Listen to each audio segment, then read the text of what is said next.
Welcome to the Menopause and Cancer podcast, where we speak with cancer patients, survivors, and brilliant experts to help us find solutions to our symptoms and ideas to improve our health. I'm your host, Danny Binnington, and in today's episode, I'm joined by the brilliant Dr. Liz O'Riordan, a former breast cancer surgeon, 3-time cancer survivor, and also the author of a brilliant new book, The Cancer Roadmap. Today, in this episode, Liz will share with us the motivation behind her latest book, and we're going to be talking about the most common misconceptions and myths surrounding cancer, cancer treatment, and also the menopause. We'll talk juicing, diet, turmeric, and I will share with Dr. Liz O'Riordan why, after even knowing all of the facts, I still believe that aluminium in my deodorant or maybe parabens in my skincare might not be very good for me, although there is evidence that this is an absolute myth. Let's talk about why we believe what we believe and how myths come about. And also let's talk about who and what influences us. Liz will also break down really big misconceptions. Menopause after cancer is the same as natural menopause, isn't it? Or is it? Now you've had cancer, you can't have any HRT. Is that true or not? Why do some people still think your menopause symptoms will settle down over time? Just give it a few months. You're too young, your body will bounce back. You should just be so grateful you've survived cancer. Tamoxifen is just this little white pill, and there is nothing you can do about menopause symptoms after cancer. Those are some of the misconceptions we're going to tackle, but this episode is full of actionable advice as well. It's a really eye-opening conversation, and I hope you will enjoy it just as much as I did talking to Dr. Liz O'Riordan. Let's welcome her onto the show. A rainy day. Good morning, Liz. How are you? I'm good, thanks, Danny, although it's very miserable out there. The dog does not want to go for a walk. No. You've been busy after a period of hibernating and you've just launched your amazing book, The Cancer Roadmap. Can you tell me a bit more about the motivation behind the book? Yeah, so it all started out when I posted an Instagram reel a couple of years ago about the happy pair who are two brothers in Ireland who'd done a podcast where one of their guests said that mushrooms can cure cancer. And I just said, this is ridiculous. Mm-hmm. And my editor who had breast cancer said, look, we're thinking of writing a book about women's health and cancer. Would you be interested? And I then started looking at all the various cancer myths that are out there, because I tend to stay away from that because I know they're not true. And I was amazed at how much is out there and what people believe. And I just thought, I know what cancer is. I'm a surgeon. I've got a degree in it. But a lot of people don't understand what it is and why you get it, what causes it, why it should be treated properly. They don't understand that someone saying they can cure you in Mexico is not true. And I thought, if I can get a really simple, easy to read book that will explain it for anybody, it might do a bit of good in the world. And it was 2 years of full research looking into all the myths and how can I break things down. But I'm really, really proud of it. Amazing. Congratulations. Thank you. Very, very much needed book. I like to believe a myth sometimes, Liz. I have to admit that as a cancer patient myself, I was often drawn to those myths because a little bit of hope came with it. And when my doctors and oncologists didn't have any suggestions or any answers or anything else for me, then it was sort of the myth that I maybe picked up on Dr. Google at 3:00 in the morning. And as a surgeon, have you been there yourself? Yeah, as a surgeon, no, but as a patient, I mean, my cancer's come back twice despite all the treatment. And you get to the stage where you think, is it really worth carrying on? And I know there is nobody in the world that can promise you a cure. The only way to prove that you are cured of cancer is if you die of something else. Because we know all cancers can come back in years down the line. We can't promise a cure. But there are people out there who do promise miracle cures, and you want hope and certainty, and you're vulnerable, and you just wonder, well, what if? And maybe I don't know about that science, and maybe I could be that one miracle person. Because when you are young, you are terrified of dying, especially if you've got young children or a family or things to do. And I get it completely. But I see the other side. I see the stories of people who've bankrupted themselves and have died painfully alone in clinics. I've seen the ugly truth. And it's not just that it doesn't work, but it can damage relationships. If your mother is for it and you're not, it can split that apart. The financial trauma that it can bring. And I don't judge anyone for following these myths and believing in them, but I want them to know the actual evidence, the pros and the cons. Just like if I'm consenting you for an operation, I have to tell you what I want to do, what the risks and side effects are, what the benefits, what the alternatives are, what happens if you do nothing. But if you go and buy a supplement online, all you get is made up testimonials and evidence, and that's all you need to believe it. Mm. Sometimes people will say, well, the reason we don't have big evidence and big randomized Yeah. control trials, it's because it's not a pharma product that can make the Yeah. pharma industry millions. Yes. And that's why there isn't big sort of research. That kind of also makes sense to me. Or Yeah, so the big pharma myth is huge, especially in yeah. America. People believe that doctors are holding back treatments. We want to make a load of money. The thing is, it takes millions to create a drug, almost 20 years of creating a molecule in a lab, testing it on cells, then mice, then rats, and then a trial with 10 people and then 50. And we do all of this so we know, is it safe? Does it work? What the side effects are? It takes a lot of money. And yes, I think they have too much money and we should get drugs cheaper on the NHS. That's a different story. But that does take time and money to do it. We're not holding back cures. If there was a magic pill that could eradicate every cancer and put every surgeon out of a job, I'd say do it now. But the big wellness industry is worth 4 times what big pharma is. And supplements and infusions aren't regulated by law. They don't have to be. So this is, if you want to take a turmeric supplement, it can contain talcum powder and they can still sell it to you as turmeric. It's not regulated by paracetamol. And people believe big pharma are taking all this money, but they're not. It's the wellness industry. So it's really hard to know who and what to trust, isn't it? And I want to talk about Yeah. some of the main myths that you've got in your book. But before we do so, let's talk about that emotional well-being a little bit, because Yeah. I feel like when my emotional health was the worst, I was most seeking what else can I do? But that's just me, because I know for other people it paralyzes them, and everyone seeks different things at different times in their recovery. Whilst you are writing the cancer roadmap, how was your emotional well-being? Oh, I did this coming from a very dark place because my mum was diagnosed with bone cancer. She had her dominant arm amputated and died 5 months later. Then my own cancer came back with a second local recurrence. And then my dad dropped dead whilst I was on holiday. So there's been a lot going on. And I think I threw myself into the book as a way of not coping. It was something I could do to keep me going, to keep me focusing on so I wouldn't fall in a heap. And it's almost like I submitted the book, it was coming out, and at Christmas, my brain and body said, right, that's it. You need to stop and you need to look after yourself. And it was really interesting just researching all the myths. And part of me was going, is there any science in this? And am I missing anything? And is what I know as a doctor actually true? And clinging on to that belief that I trust the science, I trust the trials. And how can I say that when my own cancer has come back despite all the treatment? And it's really, really hard.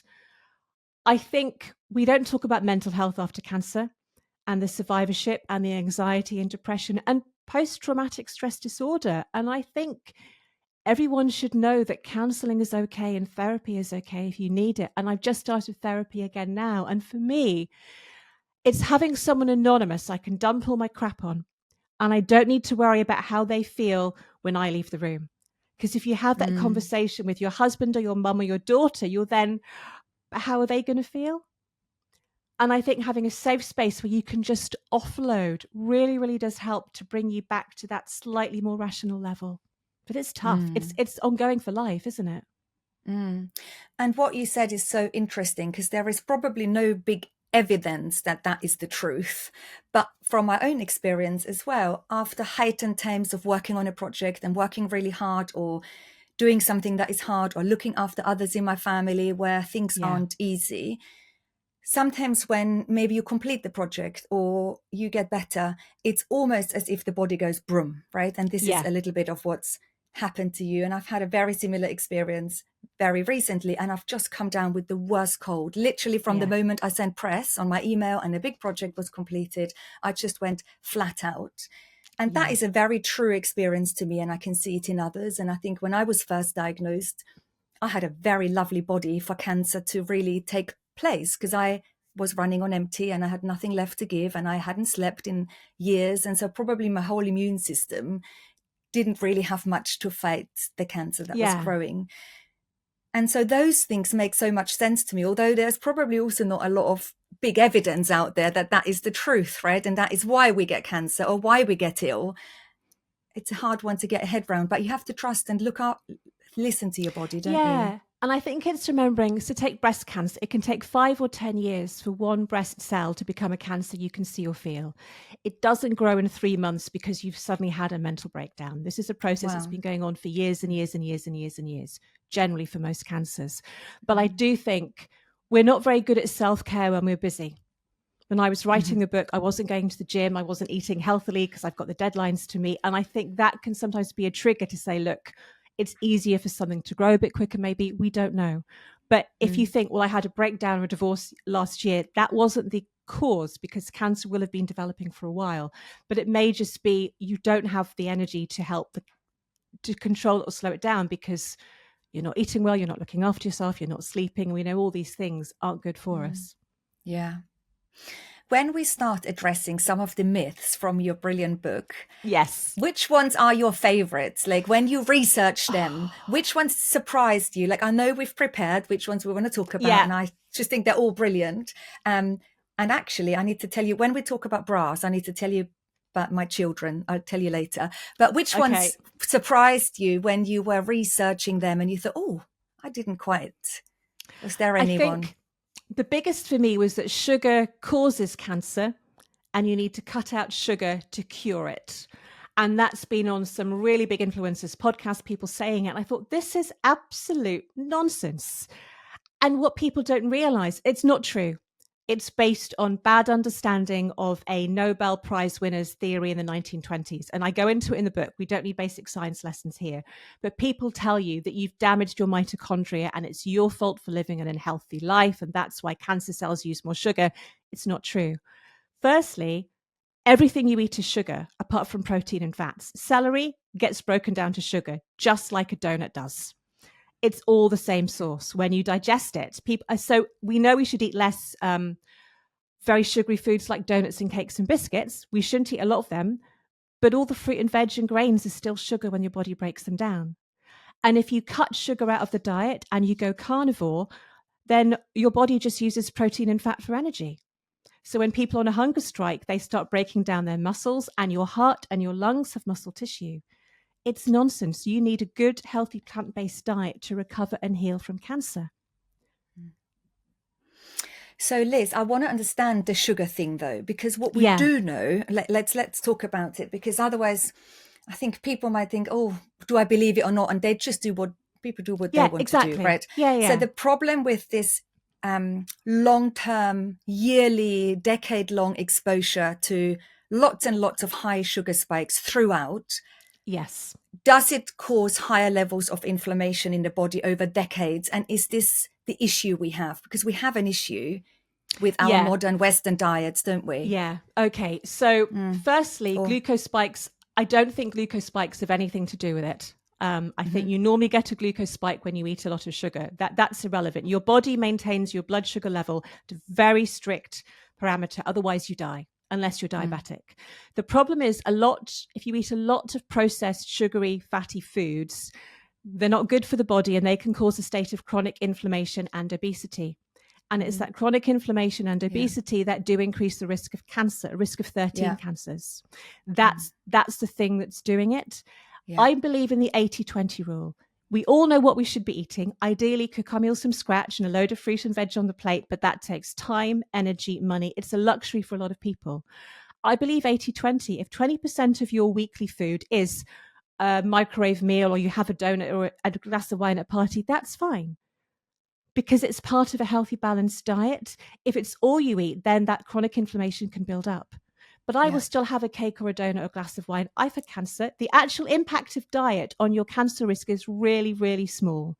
We know that if you are obese and you're after the menopause, it increases your risk of breast cancer by 0.1%. That's really small for you. But if we take 1 million women, the impact is really high. And that's why if we can get a whole population to eat generally a healthy plant-based diet, and to put on sunscreen and to cut down on alcohol, we will prevent 4 out of 10 cancers. But the Wow. impact on you is really small. Mm. And yet whatever happens to us is always 100%, isn't it? It's Exactly. And you can't blame yourself for your lifestyle in the 20s or 30s. I drank like a fish. As a medical student, I had a diet that was beige. I did long night shifts. I really, really unhealthy. I didn't know what fruit and veg were. I didn't think I'd get cancer. I was invincible. You can't blame yourself for what you've done in the past, because there are vegan teetotal marathon runners who still get cancer. It's not the only reason. So let's stick with diet, and let's stick with that high level of inflammation, because that to me makes sense, because I was raised and born in Austria, and I lived off salami sandwiches, a high amount of processed meat, lots of alcohol from an early age, because we were served in guest houses, which are our local pubs there. So all of the wrong things, lots of cakes. I was always a slender person. So if you had one cake, I might have had 2 pieces because I didn't put on the weight. And that's all that matters when I was in my 20s.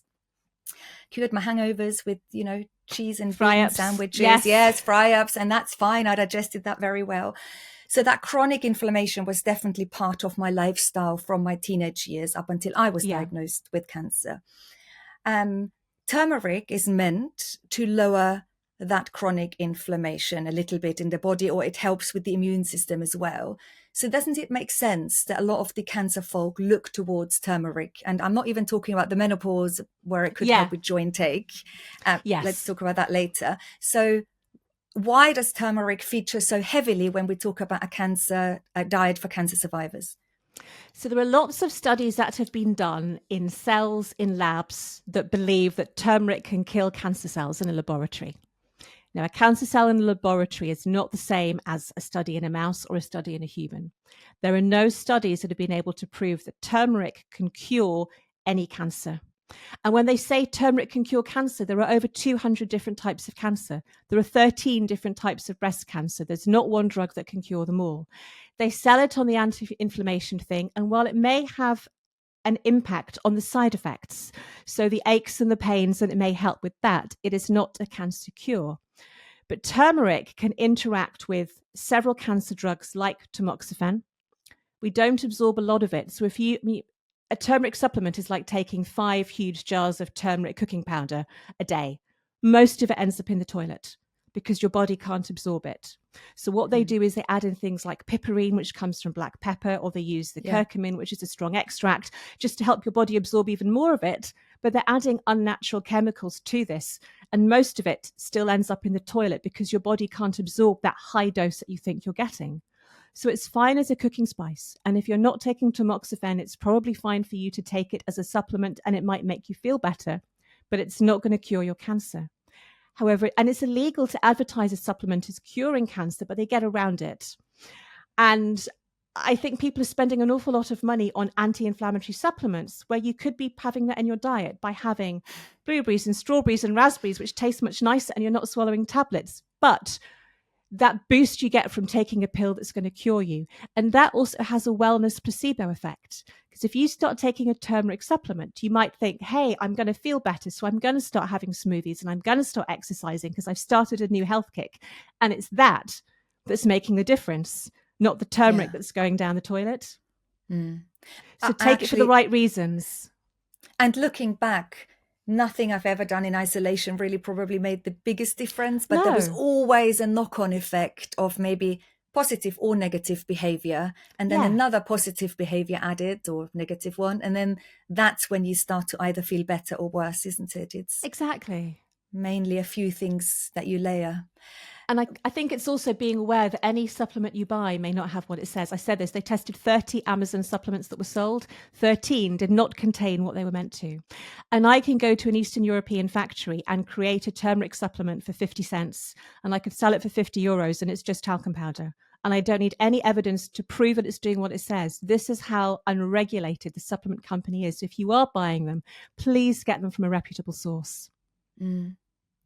And I feel like we can't not talk about juicing as we talk about turmeric, because years ago, I was working in my local health food sort of store, and we were making smoothies, and people came and bought turmeric roots, and I think I had orange stained fingers for months and months and months Yes. because you can't get the turmeric off your fingers or your clothes.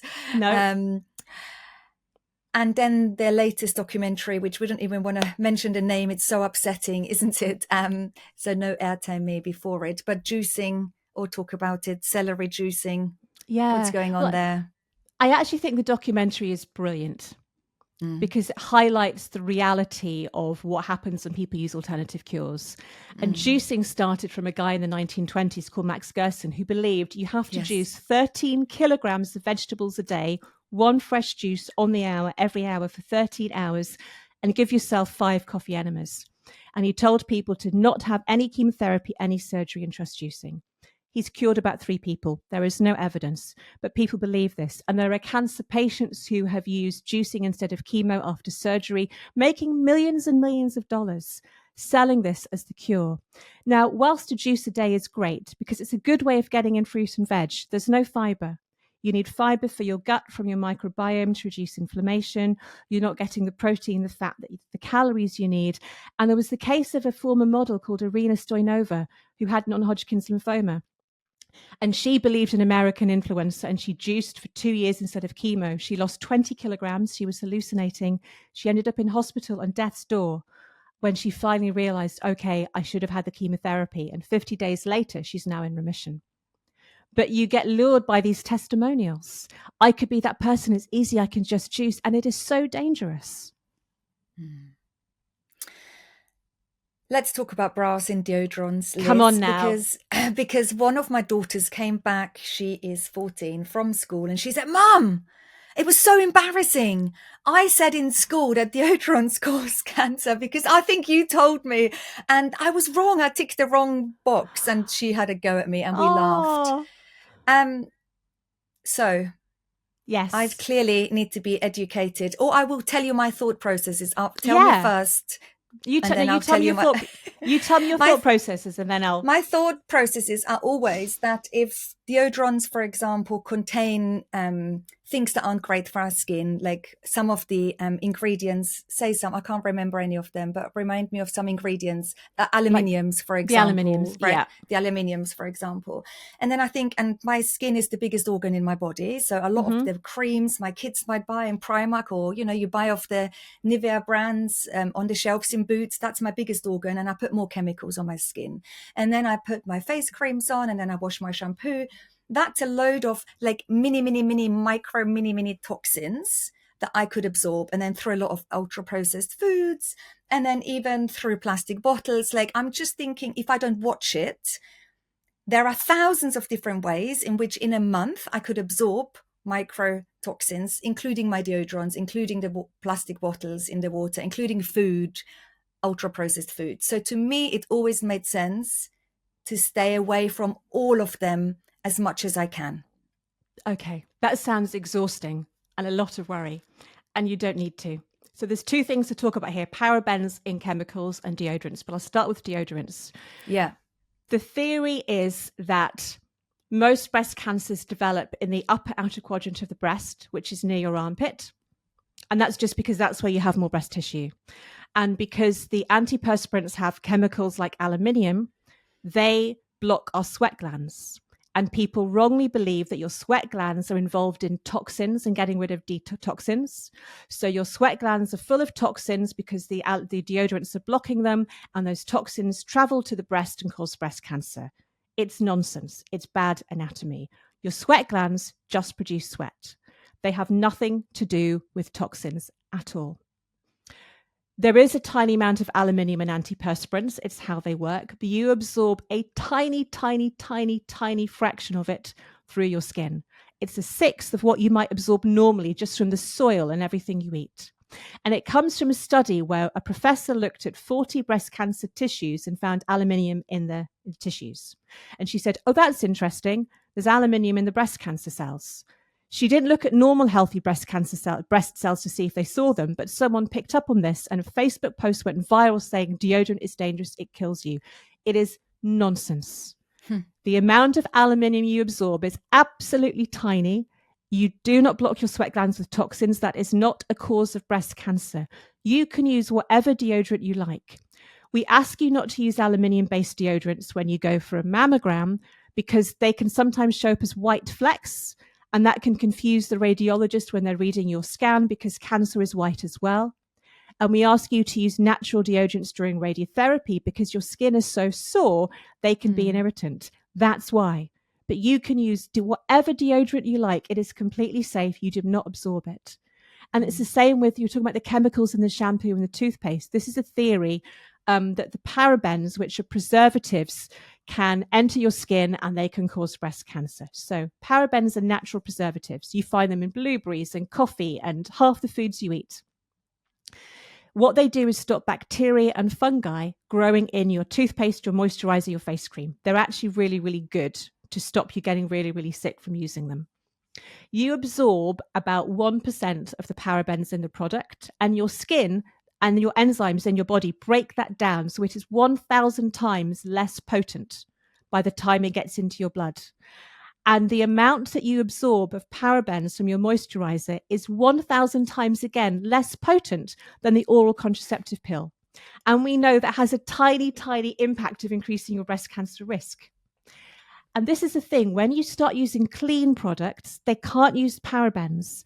They have to find alternatives like folic acid and stronger chemicals that aren't natural. They can only stop fungi growing. They can't stop bacteria. They can cause severe anaphylactic reactions like grape and linseed oil. So the shelf life is shorter because you need to replace them. And if your fingers aren't scrupulously clean every time you put your moisturizer on, there's a risk of bacterial contamination. So the whole clean beauty industry is developed over a wrong myth that parabens in cosmetics and toiletries cause cancer. Use what you like because you love it, but forget about the cancer toxin myth. But it's so easy to be swayed by what you see online. And you've got magazines and dermatologists saying this is great, clean products because they're selling them and they're making money. I think this is your favorite myth. I think this is your favorite myth. It's just, I love getting into the science. Like, where did this actually come from? And because there are companies, there are lobby companies saying remove all the mycotoxins and all of that. Your biggest risk of getting breast cancer is being older and being a woman. And you get people who live clean, healthy lives who still don't get cancer. And that amount of worry and fear and banning everything from your diet, you're almost like walking on broken eggshells all the while. I'm sure I was for a long while. When I have these conversations with friends and over walks, and we often say, look, cancer rates are going up, and they are going up in younger people as well. And no one really knows why and all of that. But we do live a different life to how our grandmothers perhaps lived. We do. And we have other access to food, and the world is more polluted, and what we put inside the body and what is around of our body has changed. And has this environment got something to do with those cancer rates? I mean, I have no idea, but it's something I think might be, it could make sense. And so then the things that I put into my skin and into my body over decades, in my little sort of head still sort of makes sense in a way. Yeah. And I don't blame anyone for believing what they believe or wanting to do it, because there's a lot of stuff that we don't know yet. And you can act on things that make sense to you. And I don't blame anybody for doing that. So CR UK have said that if everybody ate a healthy plant-based diet and exercise regularly and use sunscreen, we could prevent 4 out of 10 cancers. And I think our unhealthy lifestyle is the reason we are seeing more cancers in young people. And it may be all these tiny, tiny little things add up, but there's no way of proving any of that. No. It's such a complex disease. And also, we don't always make decisions based on the facts and the evidence, isn't it? Sometimes the people around us that we have around us are highly influential. Things that happen to people around us are really influential to how we see the world and what we think is right or wrong. Huge. And that's always the most fascinating, isn't it? When you speak to people, it's understanding. It is. So a testimonial on a Facebook group carries far more impact than an oncologist in a clinic. Yeah, God, yeah. You know, so Yeah. I've been guilty of going into Boots and dressing up because I want a little bag of Chanel samples I'll never use because I want to look like whichever model of the day. And then I'm a junior doctor doing night shifts. I'm never going to look like her, but I've got the cream. You know, you want that quick and easy fix. And that Mm. testimonial, that video on Instagram or TikTok can make you believe it's true. Mm. Let's go into some of the myths around Yes. menopause after cancer, because obviously it's something that you've experienced personally for many years now, and you've Yeah. navigated this space, and you've got some brilliant educational YouTube videos around tamoxifen and aromatase inhibitors as well. One thing that winds many people up in our community is when their surroundings field says, well, menopause after cancer is the same as a natural menopause. I I love hate it. this. I hate this. It's instant. It literally happens overnight. I was 40. I was having chemo. I thought I'd wet the bed when I had my first night sweat. And suddenly you are this raging ball of what the hell is happening to me?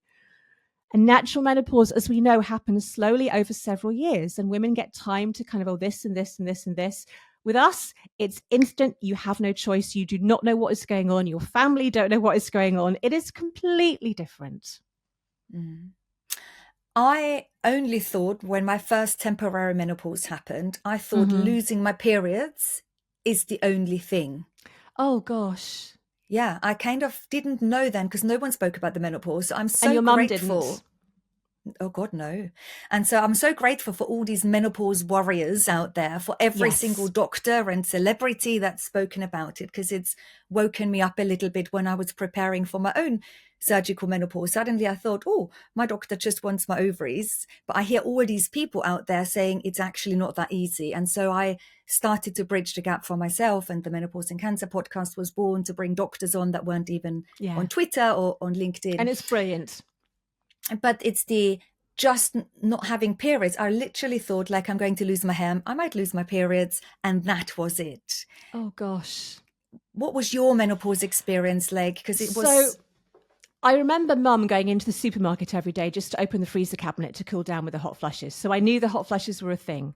And okay. as a surgeon, I used to tell my patients the side effects of tamoxifen would be a couple of hot flushes and a bit of vaginal dryness, and it will settle down in 6 months. Because that's what I had learned from seeing my own bosses cancel patients. And then I was like, this is nothing like that. I was having hot flushes 10, 20 times a day and getting up on the hour at night.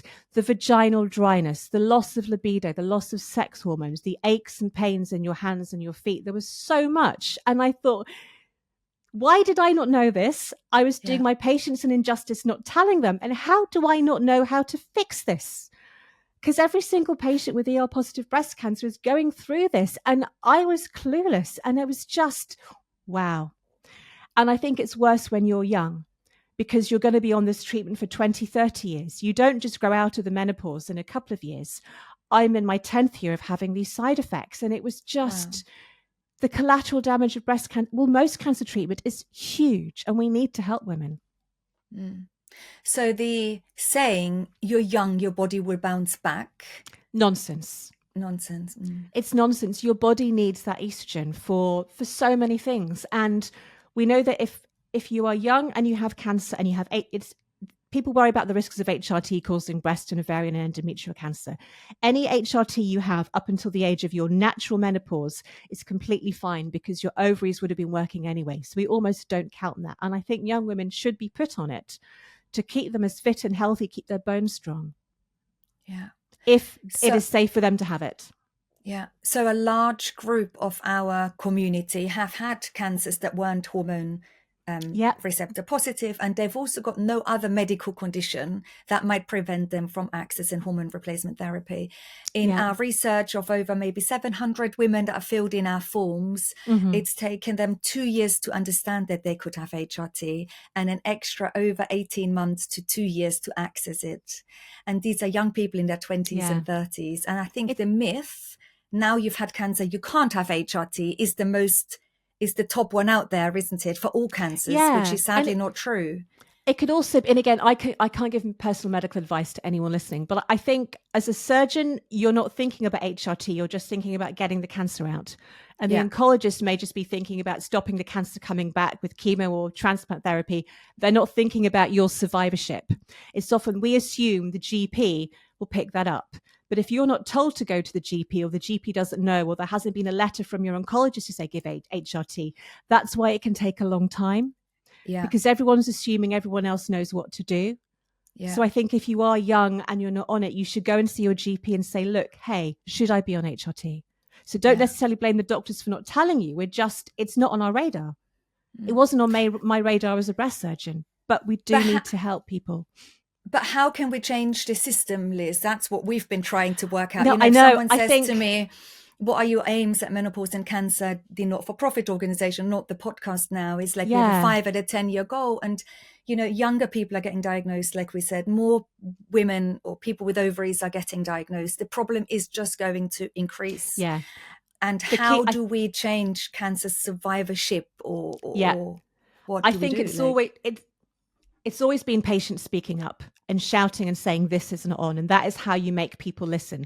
So patients going to the major charities, like lung cancer or bowel cancer charities, saying, hey, we're not being asked this, and they can then lobby further up. Patients writing to doctors, to the breast care nurses, shouting, doing videos. I think it's that level of awareness to say, why wasn't I put on HRT? I should be having it. Why did no one tell yeah. me? But not in an angry way, because anger puts people off. But hey, did you know it's fine if you've had bowel cancer to go on HRT? It's good for us. How can we make sure more people get it? It's that kind of grassroots patient up in a positive Mm. way that I think will start to make the change. You can't write to every single surgeon and oncologist. No. Maybe targeting the cancer nurses to say, did you know no one's talking to us about HRT? It's that kind, and it takes time and a lot of effort, and we shouldn't need to do it. But I think by getting enough people, getting the cancer influencers in the space to say, hey, did you know this? Let's do something about it. You shouldn't have to. You shouldn't have to. What do you think we should do? Well, I think we need a grand 10 and 15-year plan, because these things take a long time. They do. I wonder whether when people are discharged at one point, there should be something on discharge notes. Like I know in America, they've changed that now. Yes. And so when a patient gets discharged back into primary care after their active cancer treatment, they at least have to ask about sexual health related issues. So we know Yes. 88% of female patients or people with ovaries will have a problem with GSM symptoms. Yeah. And they are severe, and no one asks them. So I do often think, yes, we need to bring up our concerns to doctors, but we don't always know who and when, and we have other more pressing things to talk about.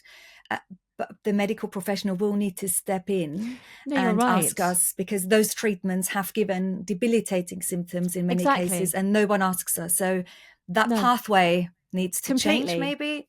So I know my patients used to have a 1-year holistic assessment. It was basically a little sheet that they tick box, and there was a bit about sex life, but there was nothing about the menopause symptoms or how we're coping. And I think that should be standard, and actually asking these boxes, do you need help?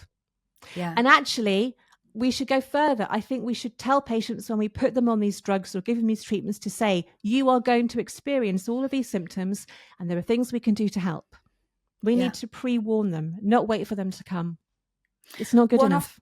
One of the difficult things is that when people get to the active cancer treatment end, for example, we are so grateful we've done it, right? And so you often don't know what comes next. You also don't want to know sometimes what comes next. You just hope you go back to how life was. And it's so interesting how it's all about communication, isn't it? We recently put a post out on Instagram, and it was a quote from a lady, and we hear the same quote over and over every single week in messages and emails, and people say that the experience on endocrine therapy is worse than active cancer treatment, and no one's prepared them. And so we refer people back to the Samaritans. Often people are feeling suicidal. They tell us what's the point, and it's a really difficult situation for many people.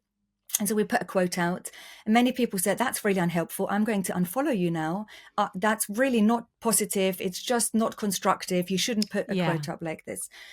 And many people said, thank you so much. That's really helpful, because I now feel less alone. It's what happens to me too. And I just thought it was me.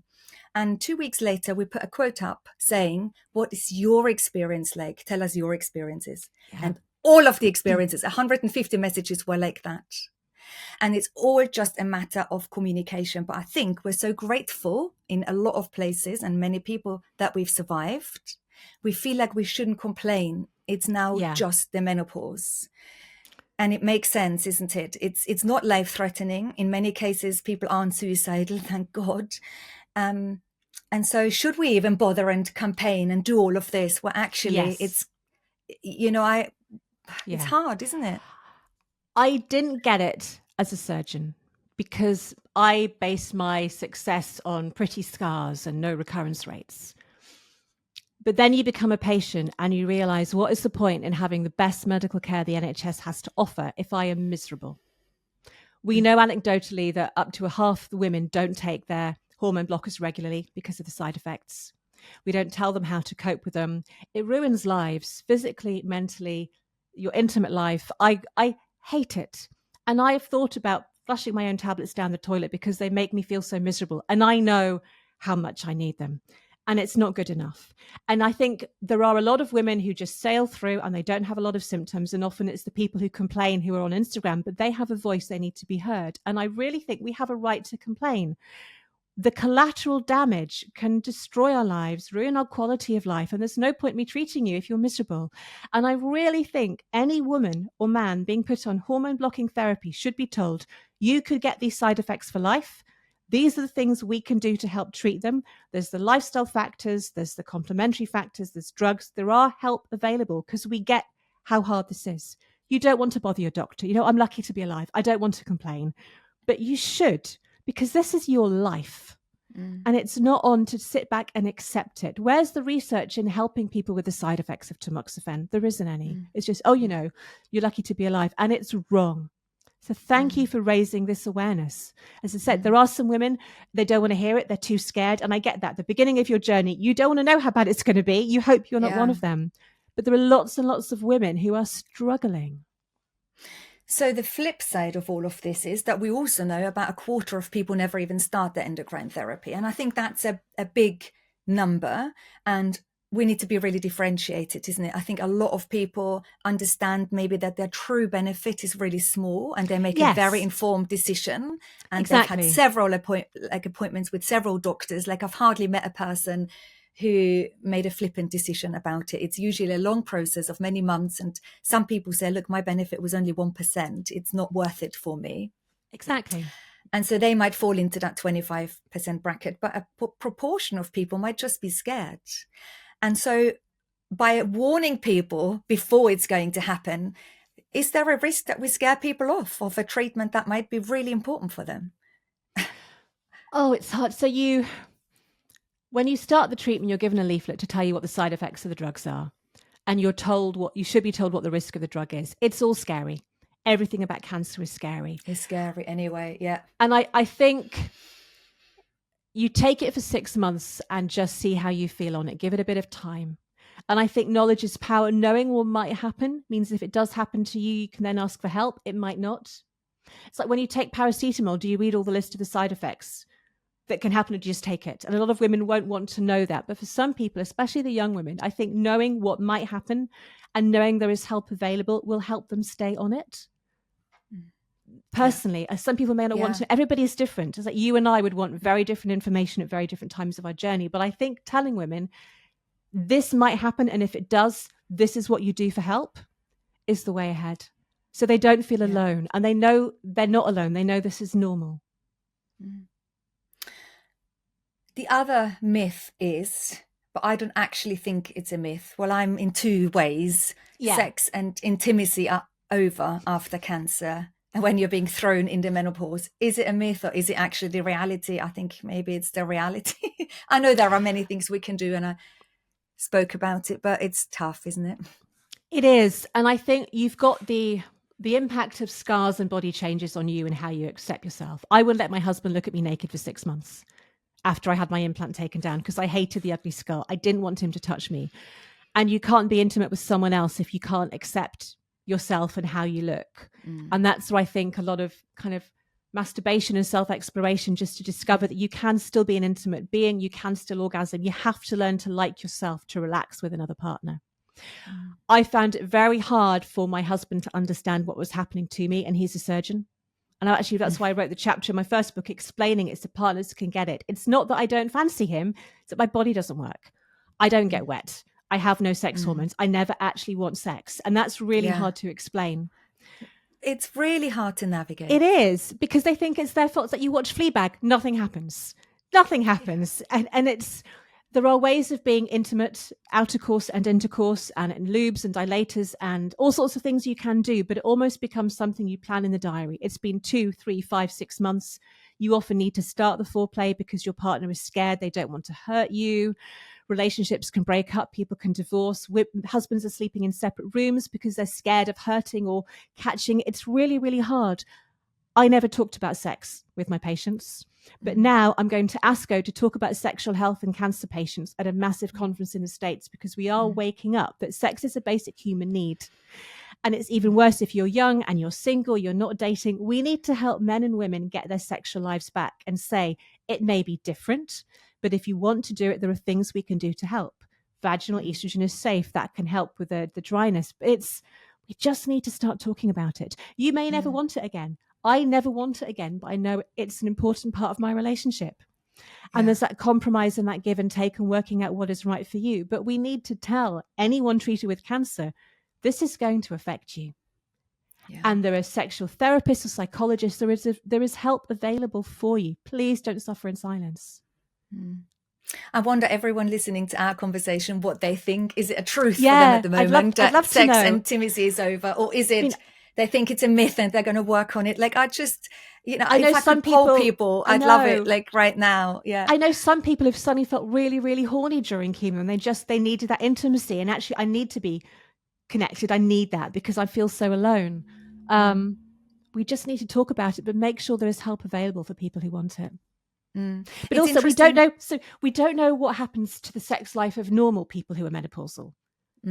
How often are normal 50, 60-year-olds having sex? Are they all doing it once a year? So we don't need to beat ourselves up because this is a natural decline in a relationship. It's that everyone thinks everybody's doing it all the while, and we're not. And also from my friends and other people I know it's very different to if you've been in a relationship for 35 years or if you've got a new partner, boyfriend, girlfriend, person. That's all very, very complex and different. And it's interesting you go and speak at a conference in America. And I just want to touch on, as we're talking about sexual health, vaginal estrogen and the guidelines. So when we look at hormone replacement therapy or MHT after different types of cancer, and vaginal estrogen after breast and gynae cancers, the guidelines differ to different countries. So they're a bit different in America as they are in the UK. I feel in the UK, they're a bit dated, but I'm no policymaker, and I understand it will take a long time to change that. But the evidence for the safe use of vaginal estrogen for people with a history of breast cancer, and even those who are on treatments like tamoxifen and aromatase inhibitor, becomes clearer that it's becoming safe, right? Is that what you understand as well? Is it mounting like all the time? Like I think last year I asked you which document or which study would you share, and it's this the JAMA network study we shared, but there are new ones with big patient populations. Now, this is interesting. As a breast surgeon, I would never, ever consider giving a patient vaginal estrogen because I am so scared of them getting a recurrence. And I can't imagine. I've seen women die of a recurrence, don't have anything. BS. Because as a patient, I get it. The dose of vaginal estrogen is 10 micrograms, and all the old studies were done on 25 because the dose has dropped. The Marsden did a study to look at the amount of estrogen you absorb from a vaginal cream, and it is tiny. It barely raises a woman's hormone levels. It does not increase the risk of recurrence or death. It is completely safe. The problem is, when I say safe, it doesn't increase the risk of recurrence. And I think any woman who is being put on hormonal blocking medicines should be told you can have this from the beginning. And it's not just to help with sexual lubrication, it's the cystitis. I used to get labial skin tears when I was cycling because everything was so dry. The problem is GPs and oncologists and surgeons may not know that evidence because they're not dealing with patients who are asking about it. They still have that fear of recurrence. And I've known women going around in circles. GP says, ask the surgeon, surgeon says, ask the gynecologist. And it's really annoying when you as the patient have to say, look, this is the evidence, just give it to me. But this is it. It should be my choice. I can leave this podcast and go and drink a bottle of vodka and smoke 60 fags, both of which we know cause cancer. And that's my choice to indulge in cancer-inducing behavior. If I want to take the risk to have a tiny amount of estrogen for my quality of life, it should be my choice to say, yes, I'm willing to take a risk. And there isn't one. It shouldn't be a doctor saying, no, you can't have this. Because it's my body, it's my choice. But it is safe. It does not increase the risk of recurrence. How do people change something like guidelines? Like I do, like, because there's such a difference, like, and there is, you know, it's so difficult, isn't it? Because say I have a workshop with 20 people and 11 will say, absolutely, my oncologist said, no way, over my dead body, you're not having any local estrogen. They might have urinary tract infections. The whole anatomy might have changed. So they have no more, it just looks different. They say, I can't recognize myself anymore. Everything's shrunk away. I'm bleeding. I am so uncomfortable. We sit them on cushions like old ladies in an old people's home. It's horrible. And then you can share with them the latest evidence, but also then the guidelines. And then they do feel like they have to go against their doctor's recommendation. Like that's an difficult feeling to sit with, isn't it? It is for any patient. So I think it takes years and years to do the guidelines. And I think we can link in the notes to this podcast the recent trials that say this is safe. There is no increased risk of recurrence. And you can say the guidelines were written in 2018, but in 2025, these are 3 or 4 papers showing it does not increase the risk of recurrence.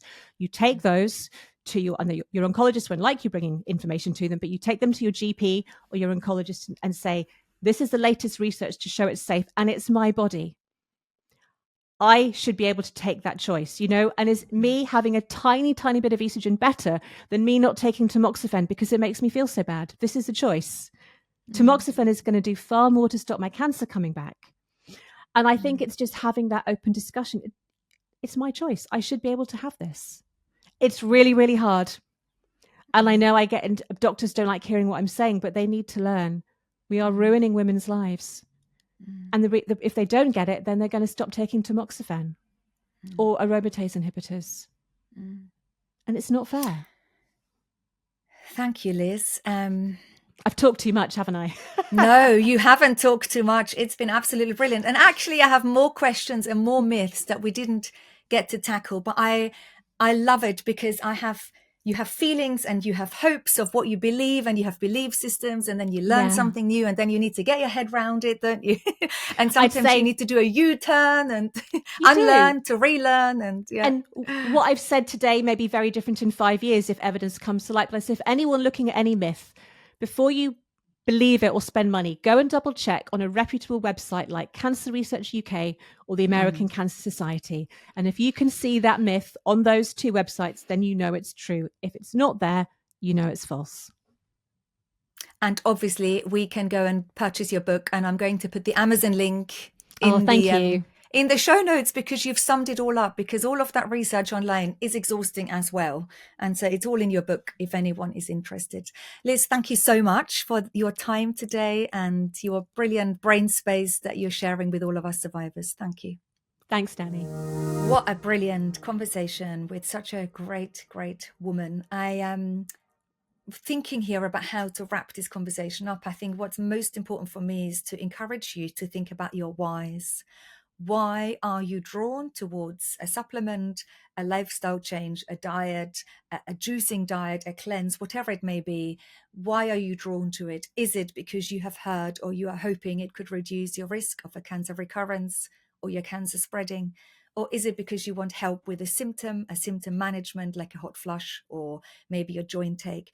The more clear we become about our whys, the easier it is going to become to do our research and find the right information. Do go and buy Dr. Liz O'Riordan's book. It's a brilliant book. If you want quick answers, she's done all of the research and all of the legwork for you. And if you want to pop into our Facebook group and you're exchanging conversations there with all of the people, please remember that you're going to get anecdotal advice, because what works for one person might not work for the next person or vice versa. So it's really important to just understand that because other people are taking supplements, it might help them with their joint ache. It might never benefit you in the same way. So become clear of your why. Do your research as big and all-encompassing as you can, but also understand what influences you might not always be the latest evidence or research or scientific paper. It might also be the people around us. And then noticing that and acknowledging that can be really helpful. With that, I love and leave you until next week's episode. I am so excited. We've done over 150 episodes. Every single Wednesday, an episode goes out to you. Please leave a review for the show. So many people tap into our information and never tell me how they benefited. But if I know how you benefit from these conversations, I can make sure that I get the right episodes with the right information to you going forward. So if you do anything, and if you're still here listening, please review the show now. I can't thank you enough. Chat to you next week.